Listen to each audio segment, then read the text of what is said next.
کسی نے be be Rabia بصری سے پوچھا نا، اے رابعہ بصری تم کہتی عورت کے بڑے درجے ہیں، بڑے مقام ہیں، نہ عورت امامت کروا سکتی ہے، نہ عورت اذان دے سکتی ہے، نہ عورت نبوت کے متحمل ہو سکتی ہے، اذان بھی عورت نہیں دیتی، نماز بھی عورت نہیں پڑھاتی، نبی بھی عورت نہیں ہے، تو پھر عورت کے پاس ہے کیا؟ تو سنیے رابعہ بصری نے جواب کیا دیا۔ آپ فرماتی میں مانتی ہوں۔ کون رابعہ بصری؟ ان کا ایک جملہ بھی سنیں گے، اگر رابعہ بصری کون؟ کسی نے پوچھا رابعہ بڑی اللہ کی بندگی کرتی ہے، شیطان بڑے حملے کرتا ہوگا تجھ پر۔ تو سنیے بی بی نے جواب کیا دیا۔ شیطان بڑے وار کرتا ہوگا تجھ پر، فرمایا اللہ کی محبت سے فرصت ملتی نہیں کہ دشمن کو ٹائم دے دوں۔ جواب کمال کا کہ اس کی یاری سے وقت ملتا ہی نہیں کہ اس کے دشمن کو ٹائم دے سکوں۔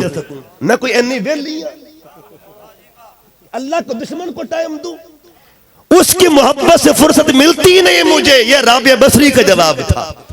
تو کسی نے پوچھا رابعہ بصری عورتوں کے پلے ہے کیا؟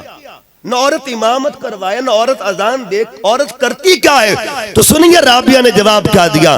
فرماتی میں مانتی ہوں عورت اذان نہیں دے سکتی، عورت امامت نہیں کروا سکتی، عورت اذان نہیں دے سکتی، نبی نہیں بن سکتی، مگر سن لو جس کی گودی میں نبوت پلتی رہی ہو نا، امامت پلتی رہی ہو، اسے خاتون کہا جاتا ہے۔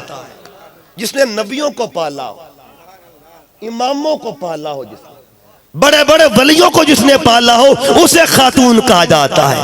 مطلب یہ ہوا عورت کا درجہ کیا ہے؟ جس کی گودی میں خود محمد پلتا رہا، وہ بھی عورتیں تھیں، وہ بھی خاتون تھی۔